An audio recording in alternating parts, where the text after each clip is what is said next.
This question says a charged metal bob of a simple pendulum is oscillating. A charged metal plate is now brought under it. The time period of oscillation would be.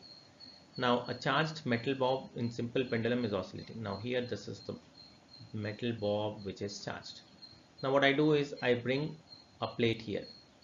A charged metal plate is now brought under it. The time period, now there are two cases. Let's say this is positive, then it will repel. So the net force would decrease. In that case, what will happen? The effective acceleration at mean position would be less than g. In that case, it will increase. But if it is negative charge, the net force will increase. So in that case, what will happen? The effective acceleration would be, the effective force at mean position would be mg plus qe. So that will increase. As a result of that, the time period would decrease. So increase or decrease depend on the nature of the charges. Hence the answer for this question would be it might increase or decrease, that is C, may increase or decrease depending on the nature of the charges. Hope you could follow this. Thank you very much.